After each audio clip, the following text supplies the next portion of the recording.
What's going on, Yu-Gi-Oh fans? Vladimir Cards in the house, and today I'm going to be coming to you with my Magnet Warrior deck profile. Now, this is definitely a deck profile that brings back a lot of nostalgia-esque feelings for me. Definitely a deck profile that I had fun with, and I feel like Rock doesn't normally get enough attention, so it was definitely fun to just figure out how this deck works and mess around with it in ways that I normally don't see too much. So, first of all, I like to play triple copies of Alpha, the Electromagnet Warrior. So if this card is no more special summon, you can add one level 8 Magnet Warrior monster from your deck to your hand, which is good for this archetype because a lot of the quote-unquote boss monsters, because there is a fusion monster for this deck, but I don't like to use that fusion card. So in the sense of the Magnet Warrior deck, that is our boss monster for now. And then the second effect is once per turn during your opponent's turn, you contribute this card, special summon one level 4 Magnet Warrior monster from your deck, and this is considered a quick effect. So really, really good, I would say. Just the ability to search plus the ability to special summon on your opponent's turn can cause lots of interruptions, plus your own effects will pop off. And then next, I like to play triple copies of Beta, the Electromagnet Warrior. And so if this card is normal summon, you can add one level 4 or lower Magnet Warrior monster from your deck to your hand, except itself, of course. And then its second effect is the same as the other one, where you contribute it during your opponent's turn in order to special summon one level 4 Magnet Warrior monster from your deck, and it is a quick effect. So I really do like both of these cards. Plus, I giggle sometimes when I hear Beta. I don't know why, but all right. Next, we got ourselves Gamma. So I tried to put them in order, but I'm pretty sure I messed it up because I didn't do any research. So I just trying to remember what I learned in like 3rd grade from how the letters work. So next, if this card is no more special summon, you can special summon one level 4 or lower Magnet Warrior monster from your hand, except Gamma, the Electromagnetic Warrior. You can only use this effect of Gamma once per turn. During your opponent's turn, you contribute this card, special summon one level 4 Magnet Warrior monster from your deck, and this is a quick effect. So the ability to special summon obviously would pop off a lot of combos with this entire deck, so I really would recommend that you run 3 of these because it is a really good card in that sense. Next, I like to play triple Epsilon, the Magnet Warrior. Now, Epsilon is definitely one that I feel like it was fun. I didn't even know this card existed, honestly, until I started doing research for this deck. So this is definitely one that, at least in my sense, I thought it was not even a thing. So if this card is normal and special summon, you can send one level 4 lower Magnet Warrior monster from your deck to the graveyard, except this card. This card's name becomes the sent monster's name until the end phase. That is pretty good in order to summon some of our monsters, as we'll see. And then next, its effect is then you can special summon one Magnet Warrior or Magna Warrior monster from your graveyard with a different names than the card you control. The ability to revive, plus the Foolish Burial-esque ability, I think is pretty good. Plus the name-changing ability to summon some of our boss monsters. That's pretty dope. Next, I wish I had 3 of these, but for right now, I only have 2. So let's pretend I play 3. So I went to my local shop. I like to support my local shop, and that's usually where I buy them. But unfortunately, they ran out of deltas. So I would like to have 3, but I unfortunately had to order the 3rd one online. So hopefully that will be in soon. But this card's effect is if this card is no more special summon, you can send a level 4 lower Magnet Warrior from your deck to the graveyard. So another Foolish Burial effect. If this card is sent to the graveyard, you can banish 3 level 4 lower Magnet Warrior monsters from your graveyard, except Delta, the Magnet Warrior, special summon 1 Valkyrion, the Magnet Warrior, which is the best way to summon Valkyrion. Plus, you can use this thing's effect in order to dump it in the grave. So we do have a better way of summoning Valkyrion than with its own effect. So I do like that because Valkyrion is a pretty good card. I do like Valkyrion. I just think it's a little bit hard to summon. So I do try to maximize its ability to be summoned, obviously. Next are our level 8s. So 2 copies of Berserkion. So I'll move these here. And then the 1 copy of Valkyrion. So Berserkion, I think, is a super dope card. It cannot be normal summon set. Must first be special summoned from your hand by banishing 1 Alpha, Beta, and Gamma from your hand, graveyard, and or face up in the monster zone. You can banish 1 level 4 lower Magnet Warrior monster from your graveyard, target 1 card your opponent controls, and destroy it. I have used this card so many times, and it's such a good card when you can get it out. Really, really good card in my opinion.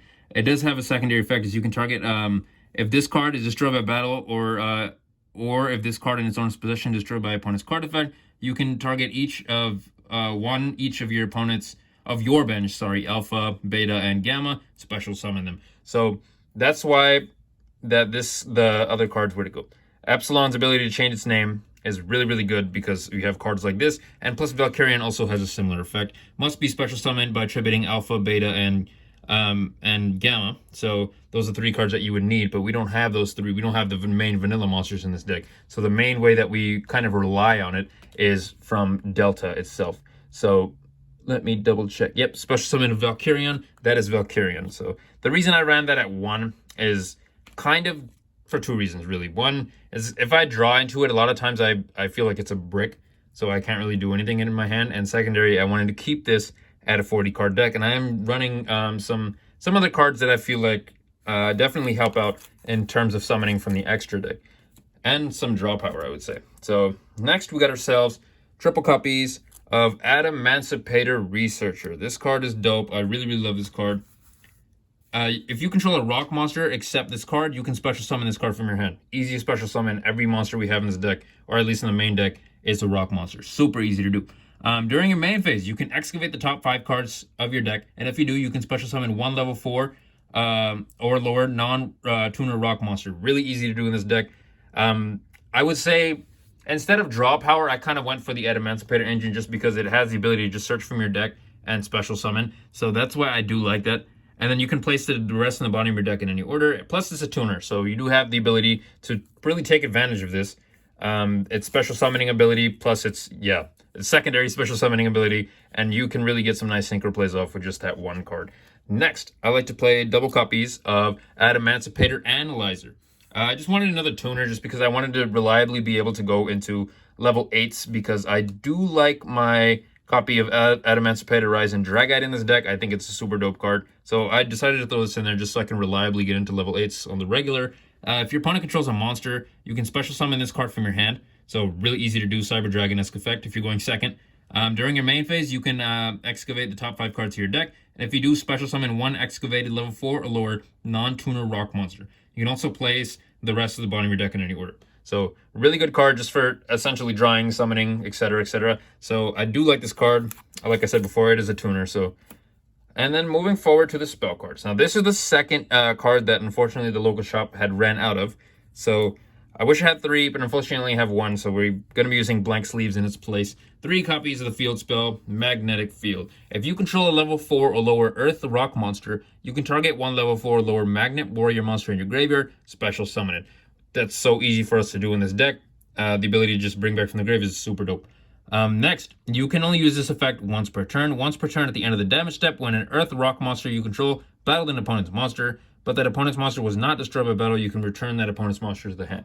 So by any chance, if you do have that, if your opponent's monster has some protection, or you're in a weird situation where you're stuck using weaker monsters on the field, you weren't able to access the extra deck, or you weren't able to bring out your level 8s, this card does help you in order to just bounce some of your monsters' more annoying cards off the field. So I do like this card. Really like the reviving effect. Really easy to take advantage of. Next, triple copies of Magnet Induction. Really like this card as well. If you control a Magnet Warrior monster whose original level is 4 or lower, special summon 1 level 4 or lower Magnet Warrior monster from your deck with a different name than the cards you control. Really easy to do. Also, for the rest of this turn after this card resolves, Magnet Warrior, Magnum Warrior monsters you control cannot be destroyed by battle or your opponent's card effects. You can only activate 1 Magnet Induction per turn. Really easy way to just get some nice summons onto the field and possibly take advantage and summon our level 8. So really do like this card. Plus, it's a bunch of bodies on the field. If you can't get your level 8 on the field, you can just go into Synchro Summoning or any other of our extra deck plays. Next, I like to play double copies of Adamancipator Signs. You can target a rock monster in your graveyard, special summon it in defense position. Then if you special summon an Adamancipator by this effect, you can take a level 4 or lower rock monster from your deck and place it on top of the deck. So really easy to take advantage of. The ability to Monster Reborn has the ability to just save your life. Extension is really good.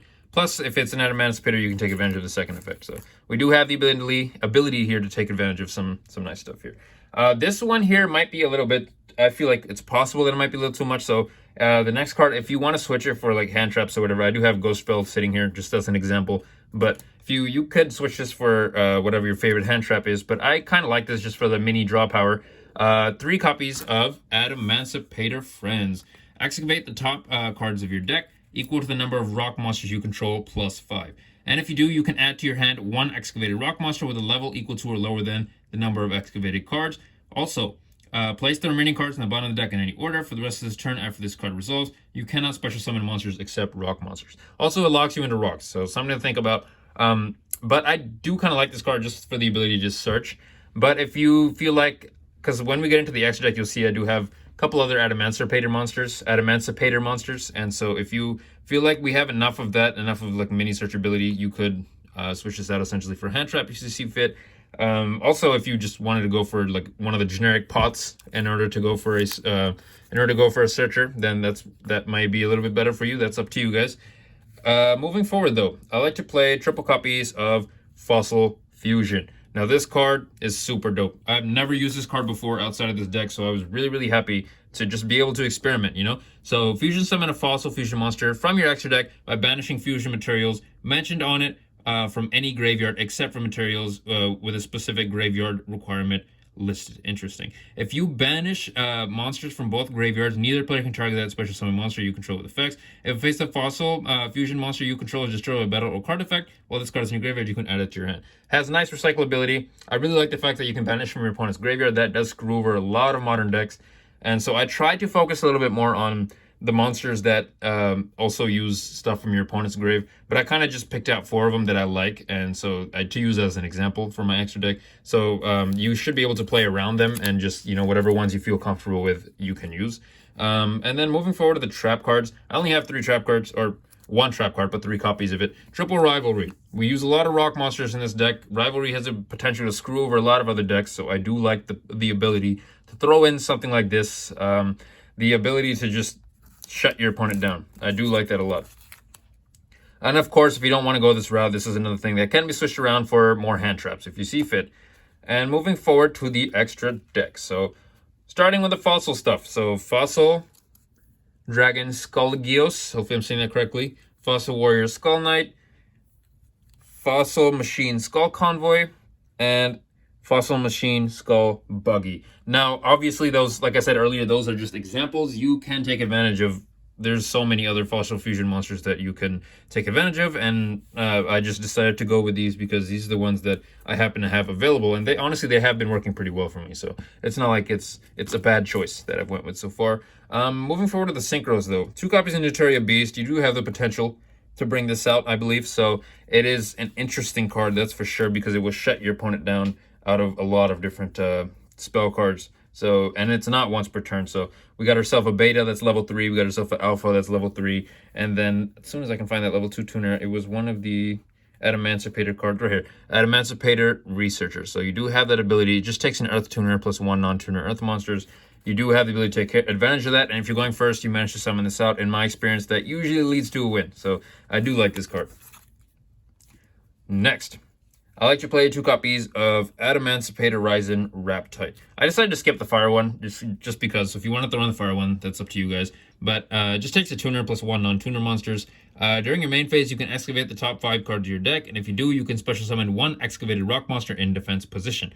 So great extender. Also place the rest of the bottom of your deck in any order during your opponent's turn. If a wind monster is in your graveyard, quick effect, you can target 1 card in your opponent's graveyard, banish it. So the only way to take advantage of that second effect is if you have a second copy of itself in the grave. So that's just something to think about. But I do like this just as kind of like a mini extender, and so you can pop off more combos in addition with its effect. So I do like that. Next is 2 copies of Adamancipator Ryzen Dragite. 1 tuner, 1 non-tuner monsters. Really dope card. Basically, during your main phase, you can excavate the top 5 cards of your deck, and if you do, return cards your opponent controls to the hand up to the number of excavated rock monsters.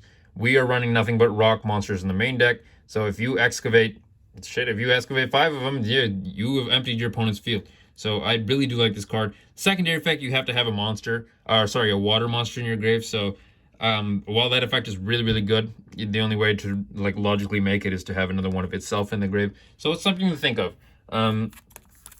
Moving forward, though, are the XC's monsters. I like to play. I kind of focus more into the rock itself. So Carrick, I don't know how to pronounce it, but it's a rock monster, so I threw it in there. Digosto Emerald is a rock monster, so I threw that in there as well. It's pretty good recyclability as well. And then since I'm running that, I decided to go Zeus, because why the hell not? Zeus is pretty much good in every deck. And then I had 2 Link monsters, the Axis Code Talker and Appaloosa. I feel like that's pretty pretty, like, everyone uses it, right? So I'm pretty comfortable with doing that. But if you're interested in running like lower level ones, you can run just really any of the nightmare cards, generic link monsters. There's a lot of them, so I would definitely say there's room for improvement, and room for improvement and room for wiggle room, in the sense that if you like something else, you do have the potential in order to work around that and just play around with this deck and use something that is to the best of your abilities, something that you like and something that you like to mess around with, you know? But you guys can let me know what you guys think about this deck profile in the comments down below. Do you like it? Is there any improvements that I can make? After all, I am just another duelist trying to improve his deck. So any type of comments for improvement, I would really love to hear them, because I'm trying to make this as best as I possibly can, right? So anyways, guys, this is Adamancipator signing out for the day. If you like what you see, don't hesitate to like, comment, and subscribe, and we will see you in the next video.